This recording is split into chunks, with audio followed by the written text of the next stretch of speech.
All right, well, I'd like to go ahead and call the August 18th meeting of the Finance Committee meeting to order.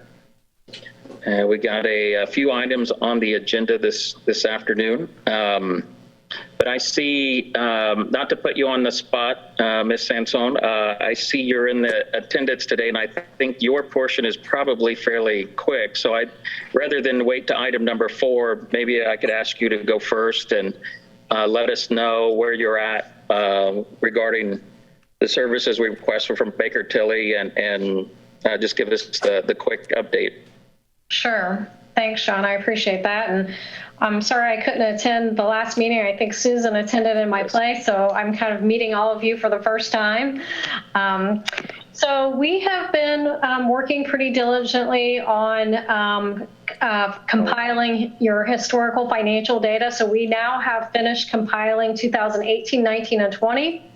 And we're putting those into cash flow schedules, and we're going to start making some projections. Now, this is really going to help us look at trends and receipts and disbursements. We're going to be able to see if there's funding gaps anywhere, or maybe opportunities where you can spend some money on some capital needs and improvements. So this is really what we're doing right now is the most time intensive, but it is the most important part of the analysis. So I'm happy to say that we've probably got maybe a week, 2 weeks at the most, and we'll be done with the draft analysis, and we'll be ready to meet with you to go over, at least our draft findings. So we're moving along. We're moving along. Excellent. Good to hear. I didn't think that you were just sitting around. I had a feeling you all were quite the. If Maria's in attendance, I'll use the term worker bees. Since she's working on the parks and pollinators. Today's the puns for pollinators day. Oh, good. Any questions real quick for Paige, or just quick thoughts? Otherwise, we'll just wait for her written report to come out to us and have that conversation down the road. Okay, well, thank you, Paige. I really appreciate you stopping in tonight and giving us the report. Yeah, no problem. Thank you. Have a good evening. Thank you. Bye-bye. Okay, so just jumping then back to our original agenda, the number 1, we would start with proposal number 721, which is amending the civil salary ordinance to add the city attorney position. And I believe, Tom, you were or Councilor Chevlot, you were the sponsor of this. Is there any comment you would like to make, or would we want to lead off with administration? What would be your preference? You're muted, Tom. Sorry about that. Certainly, is that better? What happened here? That's better. Perfect. Thank you. I'll tee it up. So the administration reached out to me and asked if I would sponsor this. And after they explained why they needed this, it made sense to me. And it seems pretty academic at this point. But essentially, the city doesn't have a city attorney currently. Everything that they do right now, it's being contracted out at a pretty high per hour rate. And so what the city wants to do is hire their own city attorney. However, the salary ordinance as passed did not have that title in it as city attorney. And there's certain restrictions that prohibit the city from hiring the candidate that is best qualified and they feel is best suited. And so in order to be able to do that, they wanted to be able to put the city attorney in the salary ordinance, which, by the way, those funds are already appropriated. So this isn't an additional appropriation. And then the intent is to be able to use the city attorney at will without incurring fairly high per hour fees on all the special projects and all the work they've done. And I just, real quick, I went back and I asked Tyler to pull some information. Just last month alone, our outside counsel work was about $12,000. And I asked him, I said, is this something that you would think that you could extrapolate and say, with all the work that the city wants to do, especially with the trades districts coming up and other things, is this something that you see that kind of amount would stay pretty consistent? And even if it stayed consistent, you're already at, about $150,000 a year, whereas our salary ordinance caps the city attorney's pay at $99,000. So I'll just pitch it to Tyler at this point, and he can elaborate a little bit more about some of the nuances. Okay, thank you. Thank you, Tom. I think he Go ahead, Tyler. I'd say he did an excellent job of kind of clearing everything up. Yeah, I would say that if we continue to have outside corporation counsel, it's going to run upwards of 144,000. So based off the salary ordinance, this would save us some money there. And I know that in the last meeting, I think Counselor Giles had some questions. So it may be best to let him ask his questions, and then I can answer those. Well, thank you for directing that for me. But Counselor, I think we all have a few questions here. Okay, go ahead. I'm being sarcastic. You're fine. You're fine. We all have a few questions, but Counselor Giles, if you have a few, I think for me, and maybe I'm going to ask them here, Counselor Giles, but I know you mentioned 144,000. That's straight, a contract. By the time you add in benefits, are we back to 144,000 roughly? I mean, is this kind of an even, you know what I mean? Is there really cost savings once you add in benefits and the other pieces that go along with an actual employee? And the other question I had is what was the anticipated start date of this person? Is she already the corporate counsel and is transitioning to city attorney, or what is the piece there? So those were my questions, and Counselor Giles, if you'd like to piggyback on those, feel free. I have a separate set of questions, so please feel get those answered. Okay, so on the benefits side, it would not total to 144,000, and the 144,000 is a rough estimate. That would and the thing with that is it could go higher. So the nice thing about having the position here is we do cap it with the ordinance, whereas some of these contractual agreements can get kind of crazy. And then again, to kind of your point about the total there, that's kind of an estimate based off a July invoice, one that I will not send to the council for payment until, and I brought this up before, until you see the Taft agreement. So I want to kind of reiterate that, but that's just kind of taking out the July piece. And remind me, what was your second question? So you kind of hit on it there a little bit. So what would be the start date of the city attorney position? So you hit on it there a little bit, I think. I'm just asking to make sure we're not kind of double dipping with the salary plus billing from the previous firm. Correct. She would start immediately from the adoption of the amended ordinance. As of right now, she would be under Taft for the contractual agreement. So that would, the quicker we can do it, the better in terms of savings. So the salary would kick in immediately, and the Taft billing effectively ends immediately. Yep. We would. Okay. Yeah, exactly. That's all I have. Go ahead, Counselor John. All right, you got another set of questions. I want to make sure for clarity's sake. I had no clue, but this conversation is leading me to believe that the person that you project to hire is currently a attorney at Taft. Yeah. Didn't know that. All right. The next piece of information that I have is once you hire that city attorney, you're no longer going to need outside counsel. Is that what you're saying?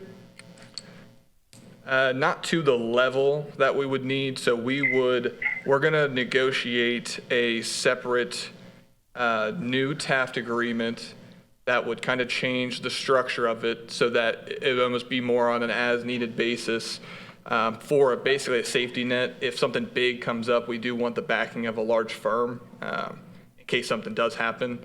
But that's the plan, is to still have a Taft in case we need them, but allowing us to not utilize them to this extent and cut things. I assume that arrangement would be on a monthly billable type deal so that you could use them as needed, but we would pay the same amount every month.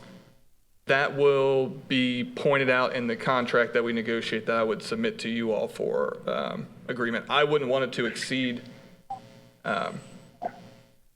what we would essentially, basically, I don't want it to, cut into any savings, but without negotiating that contract first and then allowing you guys to see that, I couldn't tell you what their. Well, I'm not asking you about the money. I'm asking you about structure. I'm asking you, will you have a city attorney as well as you'll have an open agreement with a law firm? Yes. Right. So how are you saving me any money? How are you saving the city any money? Without seeing the contract and knowing that's going to be the negotiating piece with them, is that we're trying to save costs. So that's kind of what we're bringing to the table, but we don't have. You don't know that yet. You don't know that yet. I mean, you don't have any numbers at this time. Sure, I couldn't give you 100% guarantee on that, but that's essentially Give me a number. What number are you going to give me today? I'm asking for a number. You don't have one. Right. So I'm not trying to be rude. So Tom, I go back to Tom and say, at this time, it's not fair to publicly say that this move is about cost savings. I don't want the narrative to be set. It's okay. I believe that the mayor should be able to hire whomever he wants to hire to be his legal deal, but I don't want it to be portrayed to the public that this is a cost-saving move more than it's just an administrative reorganization of how he wants to run his business. I ask you those series of questions because I just want to make sure it's clear to our city and constituents that be chiming in. Yeah, that's fair. So I will say, yes, we cannot give 100% guarantee that it will amount to some $40,000 savings per year. We are keeping savings in mind, but this is more of a structural thing than a, savings method. Yeah. Okay, thank you. And I might have a follow-on question, but Councilor Chavis or Councilor Chevlot, do you have anything you want to add? I just wanted to ask if the $12,000 amount that was paid, was that only for that one attorney? Was that only for work done by that one attorney? Well, I would have to review it. So, I mean, the firm billed for it, and I'd have to look through the itemized. I'm not sure if any other attorney worked on that particular invoice. But to your point, if they started having if they had to, in their firm, get to more attorneys, then you could see it increase the cost of the invoice. But I was just using July's as a good example. But also to clarify, I have not paid that one yet, and again, will not until you see the contract. But that's, hold on 1 minute. Let me ask a follow-up question. So you said it won't be paid until we see the contract. However, it's based on work that this person that we're, that is going to fill the city attorney position. So that would indicate that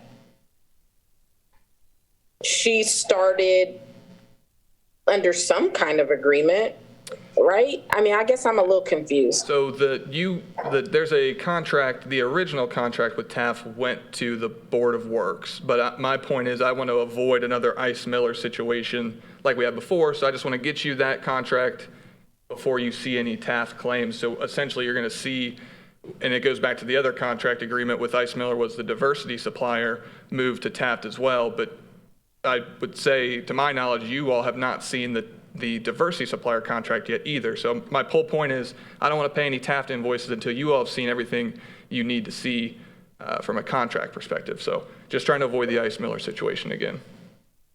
Okay. Yeah. We're not really, Mr. Chair? Yeah, please go ahead, Councilor Giles. And I believe Ms. Wheeler had a question too. Oh, I'm sorry. I'll Thank you, Councilor Giles. First, I want to say Caitlin is on the Zoom call right now. She's been nothing but professional and helpful in my interactions with her, and as have all of the city attorneys that I've worked with, and certainly do want to say here to the comment that the mayor should be able to hire his preferred attorney, absolutely, just as the council does. But I heard something that confused me a little bit, and maybe it is a question directly for Caitlin, because when I emailed Caitlin at the email at Taft that I've been using for months now, I got a bounce back that said August 3rd, she is no longer at Taft. And when I have communicated with her in August, it has been on at cityoflawrence.org email. And when I Googled it just now as we were talking during this call on the city's website, it says the mayor appointed her in March of 2021. So I just want to make sure we're clear and accurate for the record about whether or not she really is still at Taft and whether she is working in-house at the city already. Caitlin, I see you're on the call. Would you like to respond to that, or That's fine. Hi. Thanks, or Chris. Tyler, Sorry. whichever? Okay. I'm on my laptop and my phone, so I don't know if this is coming through correctly. I hear you. Yes.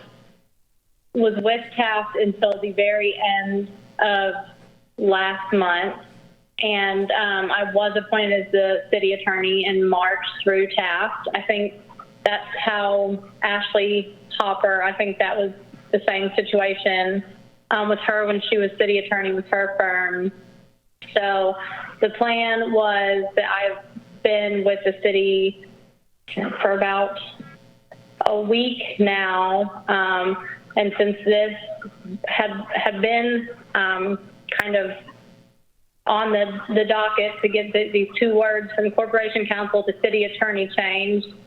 So I was under the impression that that would be an administrative change that would go through. And now I've said I won't accept pay as a corporation counsel because I can't. So anything I get paid would have to come from a utilities attorney because I'm doing their work as well. So that is correct, but we have all agreed that I can't accept anything in a salary ordinance for corporation counsel. So my ability to be paid as a city attorney would depend on the two-word change. And Caitlin, the reason you can't be corporation counsel is you don't meet the residency requirements, correct? That's okay. Correct. I live Thank you. That's very 10 helpful. minutes in Hamilton County. Got it. And thank you. Thank you, Mr. Chair. Councilor Giles was first, and then Councilor Chavis. You don't mind. I'll give my time to Councilor Chavis. Thank you, Okay. sir.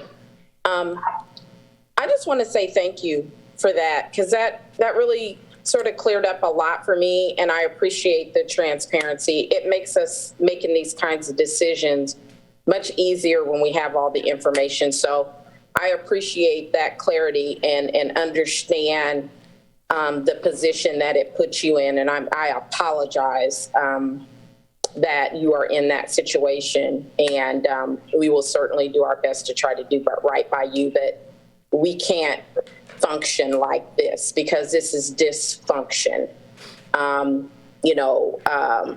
Letting us know up front the situation would have been the right thing to do instead of having to air it out in this venue. So I do apologize on behalf of myself and the council that you had to go through that. Well, Please, Councilor Giles. Yes. Ms. Caitlin Vollier, these comments are not toward you. They're not meant any way negative towards you. And so I say this with the utmost respect before I say this, but they are directed to the Lawrence Mayor's Office and Administration. Unfortunately, this is a different situation, same scenario. This is the same as the ICE situation, as well as others, where we are informed to do something when our back is against the wall. If I didn't want to approve this, you put my back against the wall where I'm not going to not pay this young lady. And all you had to do was get us informed about what was going on, and we could have possibly made changes sooner. The reality of it is that she's been doing work without a contract or an agreement. And this council is now apologizing, but we didn't hire her. Steve Collier hired her. and put her in this situation. And so I'm accountable for the actions that I set forth, and so should others. So Ms. Caitlin, I apologize, but if we don't stand, we will continue to be doing this, and I've been put in this position for 5 years now. And so I'm tired of it, and I don't know what to do to make this administration understand that I'm tired of it, and this council, I believe, is going tired of it, unless we swing with a big stick. And I don't want to do that because we don't want to have people who indirectly get affected. But I plead that we stop this.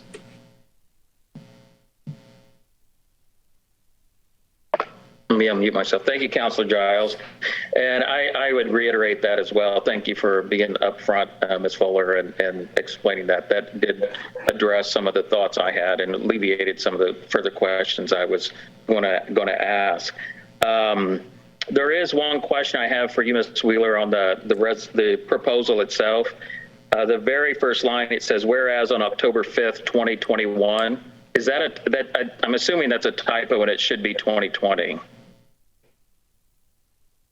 It is a typo. My apologies. I didn't open that email from Kathy to have that sitting in front of me. But yeah, it is meant to be the date the original salary ordinance was approved.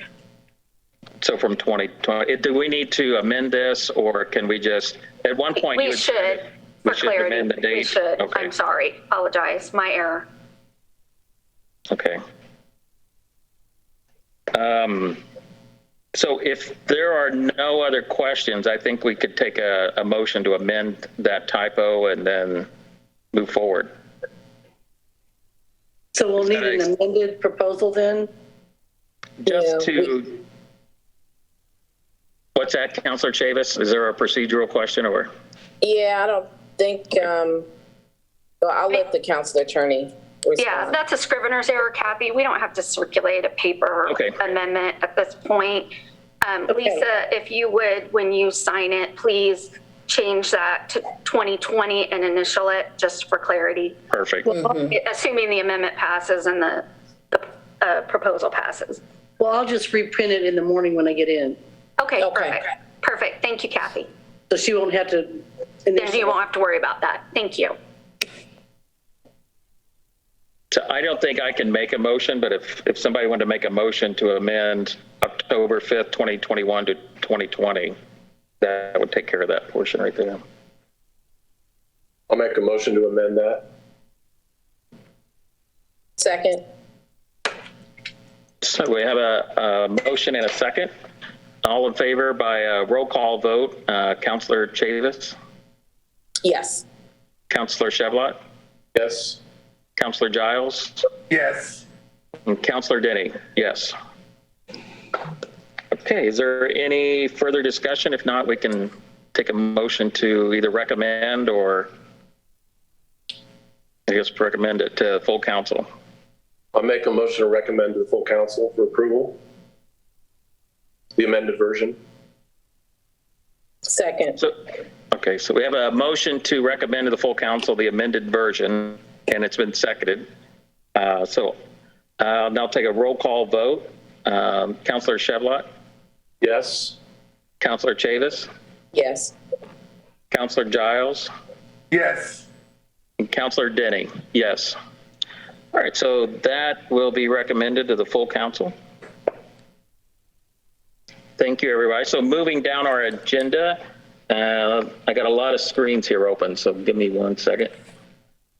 Resolution 13, approval of the collective bargaining agreement between the City of Lawrence and the FOP Lodge 159, effective January 1, 2021. And I see we have a representative from FOP Lodge 159 with us. Would you like to give some background on this? Real excited to hear some the news on this, and glad this was negotiated the way it was. But if you could give us some good background for the committee, and we'll go from there. Yeah, most certainly. I will highlight items in the contract that are financial in nature. And if you have any questions at the end, please feel free to ask. My name is Brandon Raftery. I'm the Lodge President of Lawrence FOP Lodge 159. Before you, you should have a copy of the proposed contract with the city.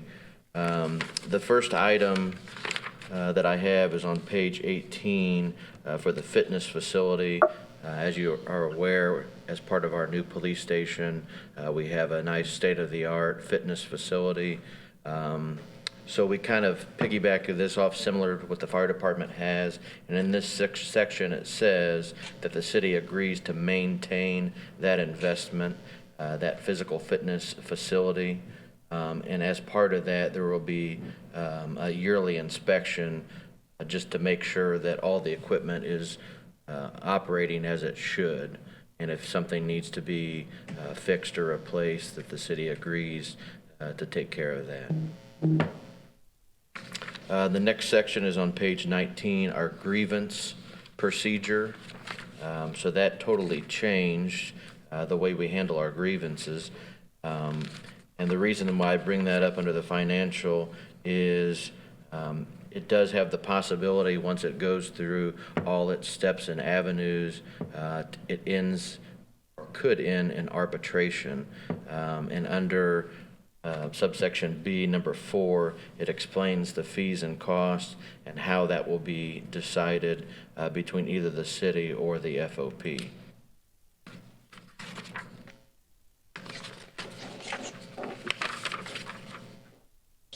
The next item is under the salary section on page 28. Part of the agreement is that basically August 1st of this year, we would open negotiations with the city to negotiate an amount over 3% for next year, and that continues through the contract. So the city would agree to at least give us 3% in 2022 and 2023.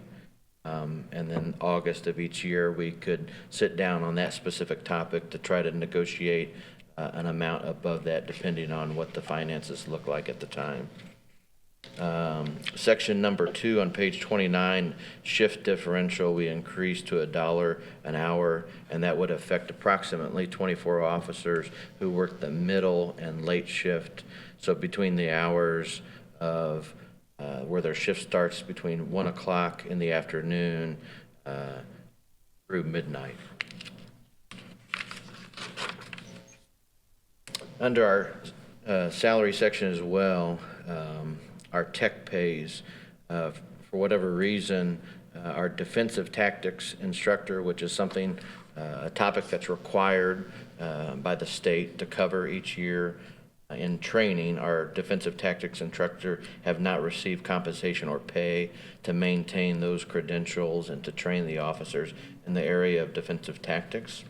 That's something that's set by salary ordinance, so we simply put that in the contract with the caveat pending change to the 2022 city ordinance to reflect that, so we can start to pay the defensive tactics instructors.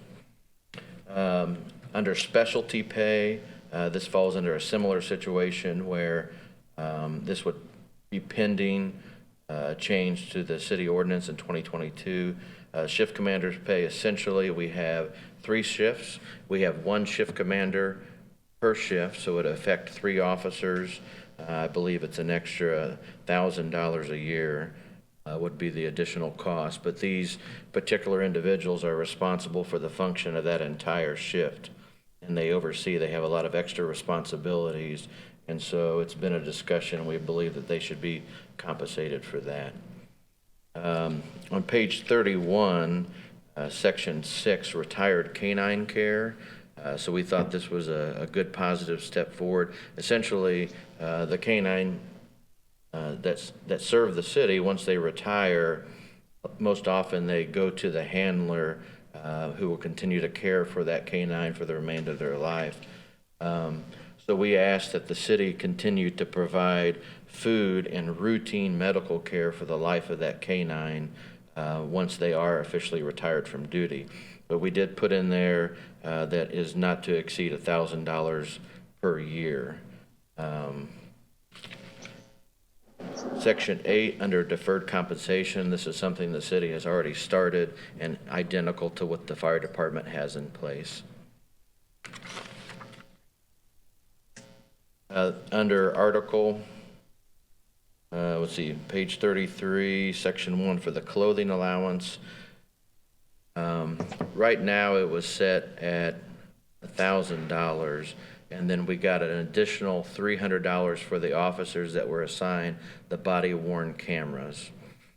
So what we've done is to eliminate the $300 essentially that just go to the body-worn officers, and now included that $300 into the clothing allowance, which adds approximately additional 19 officers that will receive that $300.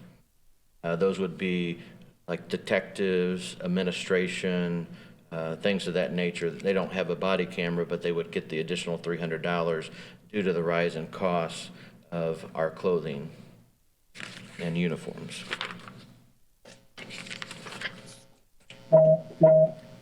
On page 36, the longevity pay, it's the same format that was presented to this committee for the fire department. So it's identical to that. On page 38, section 8, vacation leave. We talked to both the city and officers that have been here for quite some time, and we believe this was just an oversight in the city ordinance. So officers that are from the 4 to 7 year range currently only get 96 hours of vacation. So they didn't see that big jump until I believe they got to year 8.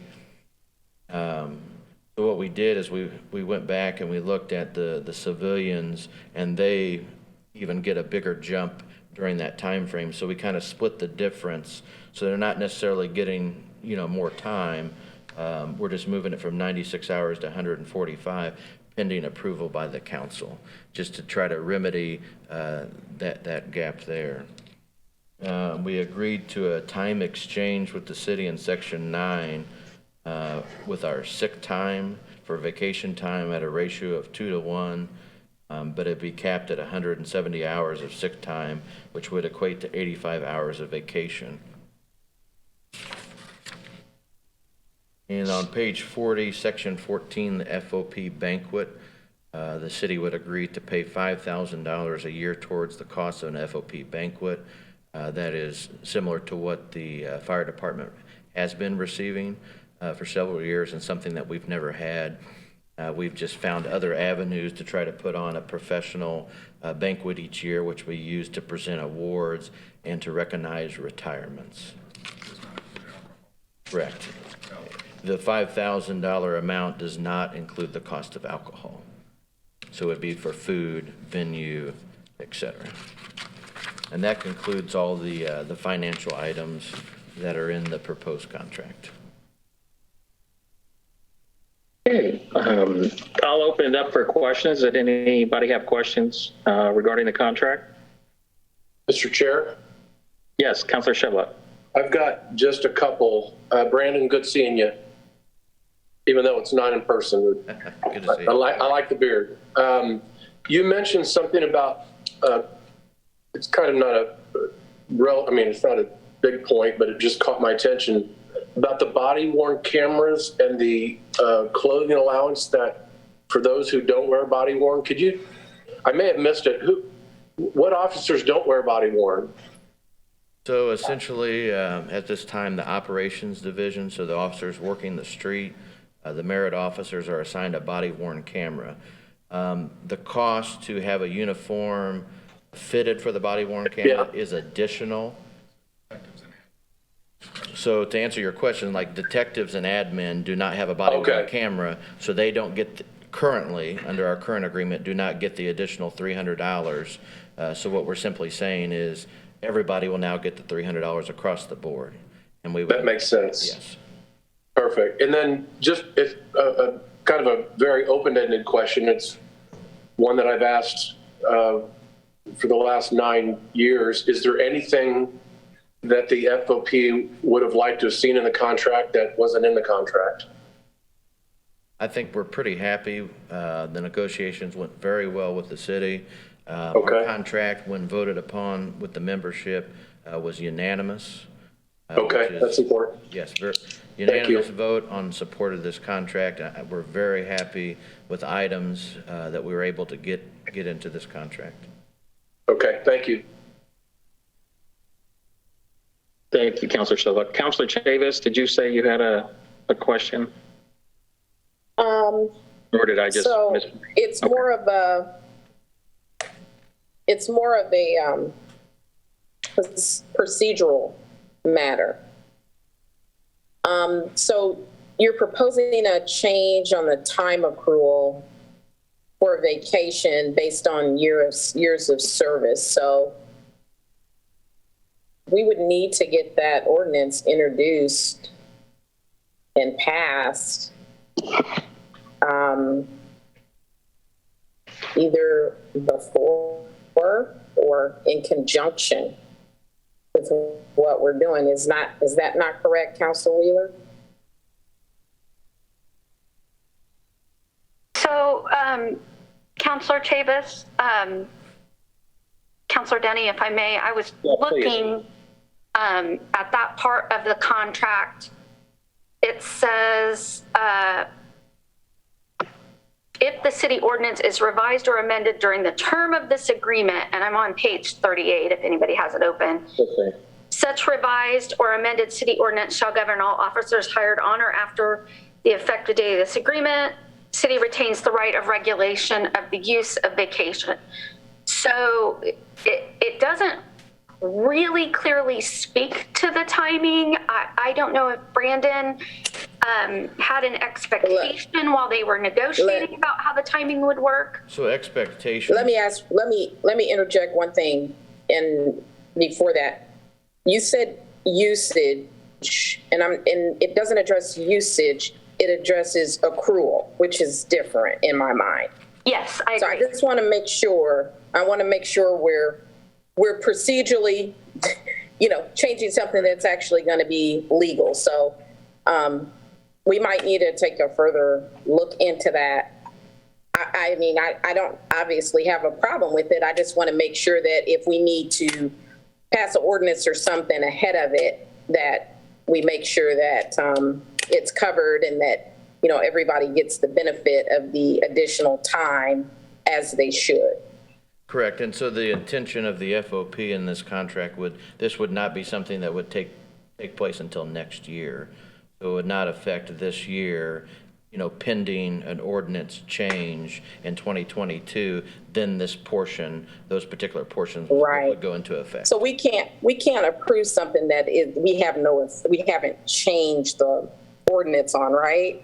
I mean, we can't approve it wrong. We have to approve the ordinance and then approve it, or do them at the same time. So I just want to put that out there, and that doesn't, I don't think that's a big deal. I just think we need to make the changes to the ordinance so that when we approve the contract, everything is married up and good to go. Right, and we would support that as well. I mean, if we could get it to go into effect sooner, that would definitely be better for our membership as well. Yeah, I don't know that we can't. This is a legal question. I don't profess to be a lawyer, but I'm not certain. Chris, couldn't we retroact it? I mean, we retroact other things. I don't know. We kind of retroacted the salary ordinance already. Exactly. Yeah, I would say, and again, this is without any research and off the top of my head, I think we can add benefits retroactively.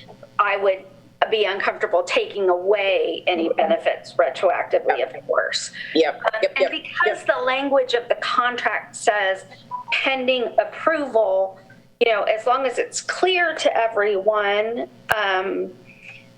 that needs to happen, and it needs to happen as soon as, in the council's discretion that it can, I think you could go ahead and approve it. At the end of the day, your approval of the FOP contract doesn't bind your, doesn't bind your future action.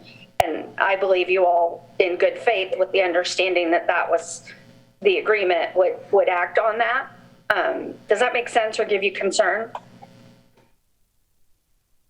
It gives me concern that we're doing things out of order. Just in general, this is just, and I think we can do it in order and right, and everybody be good. And if we need to make it right by retroacting it, let's do that. That's just me. I'm tired of us doing stuff wrong and then going back and fixing it. Let's just do it right up front. Absolutely. So let's do the right thing. I'm obviously in full support of this, but let's do the right thing and let's do it the right way. Well, I mean, if the council so wishes, if you want to table this, or recommend it be tabled at the meeting, I can. Well, we're not going to vote on it tonight anyway because it's mid-month. So we actually wouldn't vote on this until September 7th. We can, if procedurally, we could go ahead and vote and recommend it. Right. Meantime, get an ordinance drafted up. We could make a motion to suspend the rules, pass it on first reading, and pass it along with the contract. If it has, obviously, unanimous support to suspend the rules, and we have a majority of council that approves it. And not to get super technical, but Brandon, also on the holiday portion, it mentions 11 holidays. Does that include now Juneteenth, which we recently, added as a holiday? Do we have 12 holidays now or 11? Because I think we have 12. We have 12. Yeah, Right. so obviously when we wrote this and presented, it was before that was passed. Yeah. Yes. Yeah. So would that 12th holiday be added to your contract to make sure that you get 12 and not just 11? Yes. Or do we need to? Okay. Mr. Chair? Yes, Councilor Shedlott. I just, on the heels of what Councilor Chavez was saying, I just think there's one thing that during this time between now and when we meet again is to look at the determination what the fiscal impact this is if we go back in retro. And so if there's incremental cost to this contract that there were from the contract that was signed 3 years ago, and this wasn't intended to go into effect until January, I'm guessing, I don't know, I haven't talked to the controller, but part of this contract is being baked into the budget. But if we go back in retro, I guess I was a little confused about that aspect of it. But I think I misspoke, Councilor Shedlott. What I was trying to say is we're not going to delay this.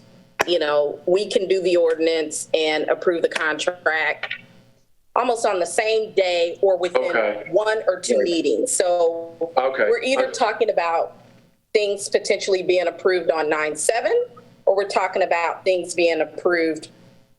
For something like this, I'd be willing to put it on mid-month agenda. So we're going to get it done in September. I got it. Okay, thanks for clarifying. Assuming that we have, a majority vote. Majority vote, correct. So Brandon, did you have anything else you'd like to present, or does that make sense? Or Chief Hoffman, did you have anything you'd like to add before we take a vote on this? I just wanted to add, it's very much between the FOP and the city, but as a chief, this contract is fair and reasonable. It brings a lot of the financial benefits to the Lawrence Police Department that are seen in other agencies, specifically IMPD, and they do very much the same job and duties and as LPD does as IMPD. So I'm, in terms of the ability to hire and retain qualified officers, I think this is a very sound contract, and it's in my almost 3 decades of policing, I've never seen a unanimous approval by a membership, and that speaks volumes, I believe, as to the the quality of this work agreement. So thank you for that. And if approved, despite the procedural issues going on, I think it'll be a big win for the city of Lawrence and public safety in general. So thank you all. Absolutely. And we know you, our LPD does an amazing job in keeping the citizens of Lawrence safe and works very hard, even when they're not on shift, to keep everyone safe and thinking of what they can do to better our city. So thank you for that. And I hope this makes it through as well. So with that, I guess I would entertain any motion either to recommend, a motion to recommend to full council. I'll make the motion. Okay, it's been motioned to recommend to full council. Is there a second? I'll second. Okay, so we have a motion and a second. So I'll do a roll call vote. Councilor Chevlot, Yes. Councilor Chavis, Yes. Councilor Giles, Yes. and Councilor Denny, yes. So thank you, gentlemen, for your time. We'll recommend this to full council, and as you heard, it'll be the first of pending President Chavis's procedural stuff. We'll be hearing it, September 7th in the full council. Absolutely. Thank you for your time.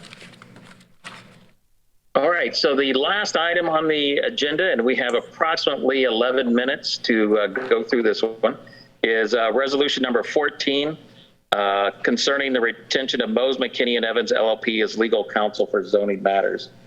And I don't remember who sponsored this. I did. Okay. Would you like to give us a little background? So essentially, just in a nutshell, with all the BZA change and our role in the new process, I think it's important that we have a consultant, a BZA consultant, as you know, none of us are BZA experts, that when we are dealing with more complex issues, that we have someone that we can reach out to ask questions, to provide us guidance and information. So that's really the gist of it is that I believe that as a council, now that we play a pretty critical role in this process, that we need to have someone that we have available to us to address those questions and concerns. Absolutely. And that's really it.